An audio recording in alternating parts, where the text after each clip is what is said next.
Welcome to Mr. Chalk's Revision Tips. In this video, we will look at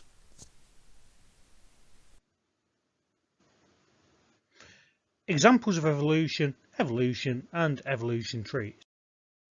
So, natural selection is the differential survival and reproduction of individuals with different phenotypes within a single species. So it's by natural selection that a species evolves. So it starts off, so individuals within a species show a wide range of variation. So the variation is because of genes. So individuals with characteristics most suited to the environment are more likely to survive and reproduce. The genes that allow the individuals to be successful are then passed on to the next generation as these successful organisms are able to reproduce. And animals that are poorly adapted to the environment tend to die off, so don't reproduce, so are less likely to pass on their genes. So if we think about this question, so the photograph above shows a analyst lizard. So the lizard lives on a tiny island. So scientists investigated how the leg length of the lizards affected their survival. So at the start of the investigation, the analyst lizards had a large range of lengths. So the scientists placed 6 curly-tailed lizards on the island. The curly-tailed lizard is a predator of the analyst lizard. So after 1 year, the population of analyst lizards had halved. So nearly all of the remaining lizards had long legs. So why did the population of lizards halve? It's because they were being eaten by the predators. The remaining lizards had long legs. Explain the suggestion for this. Something like they could run faster or climb better, which would enable them to escape. Another good example of evolution is the peppered moth. So the evolution of the peppered moth is an evolutionary instance of directional colour change in the moth population as a consequence of air pollution during the Industrial Revolution. So the dark coloured or metallic form of the peppered moth was not really known before 1811. So before the Industrial Revolution in Britain, most of the peppered moths were a pale variety. This meant that they were camouflaged against pale birch trees when they rested on them, so therefore birds couldn't see them as easily, so they were less likely to be eaten and therefore able to reproduce and pass on their genes.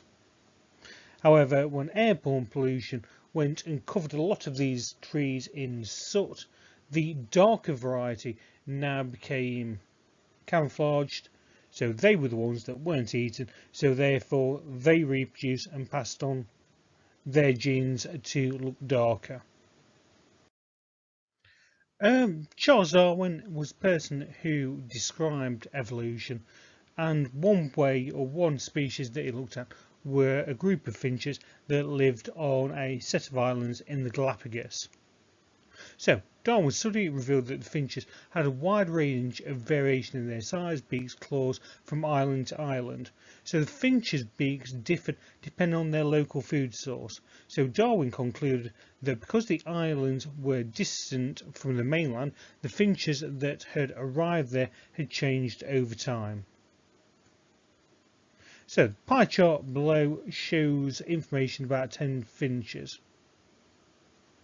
So if we were looking at describing species G using only the information from the table, you could talk about it being a ground finch and the fact that it only eats seeds. So if we're describing about how new finches may have evolved from the original species, some of the things that you need to talk about is that the finches were separated or isolated, so therefore there was genetic variation and mutation. The finches with genes or alleles best suited to survive in that particular environment survived, so those genes were passed on to their offspring, so after many generations their offspring eventually evolved. Mutations is a change in DNA and some of them are beneficial, but most of them aren't. So mutations are random. So like we've said, they can either be beneficial, neutral, or harmful for an organism, but mutations do not try to supply the organism with what it needs. So in respect to mutations, they are random. So whether a particular mutation happens or not is unrelated to how useful that mutation might be. Not all mutations matter to evolution. So some cells in our body, for instance, contain DNA. There are lots of places for mutations to occur. However, not all mutations matter to evolution. So somatic mutations occur in non-reproductive cells and will be passed to their offspring. Living organisms classified into groups depending on their structure and characteristics, right? So that was the system defined by Carl Linnaeus. So the classification of a species allows the subdivision of living organisms into smaller specialized groups. So organisms of the same species have more characteristics in common than they do with other or different species, and they can interbreed to produce fertile offspring. Sometimes species may have different kinds of breeds that show great variation, but the individuals still belong to the same species. So for instance, there are lots of different pedigrees of dogs. Similar species tend to live in similar habitats and are closely related in evolutionary terms. They are likely to share a relatively recent ancestor. Evolutionary trees are used to represent the relationships between organisms. So if we look here, we've got a diagram of an evolutionary tree. So this evolutionary tree, so species A and B share a common ancestor, species F and G share a common ancestor, which itself shared a common ancestor with the species of E. So all 7 species share a common ancestor, but it was probably in the distant past at some point. So if we look at this evolution tree, so which of the 2 animals are most closely related? That would be the pig and the hippopotamus. Which of the animals is least related to the camel? It would be the whale. Thanks for watching.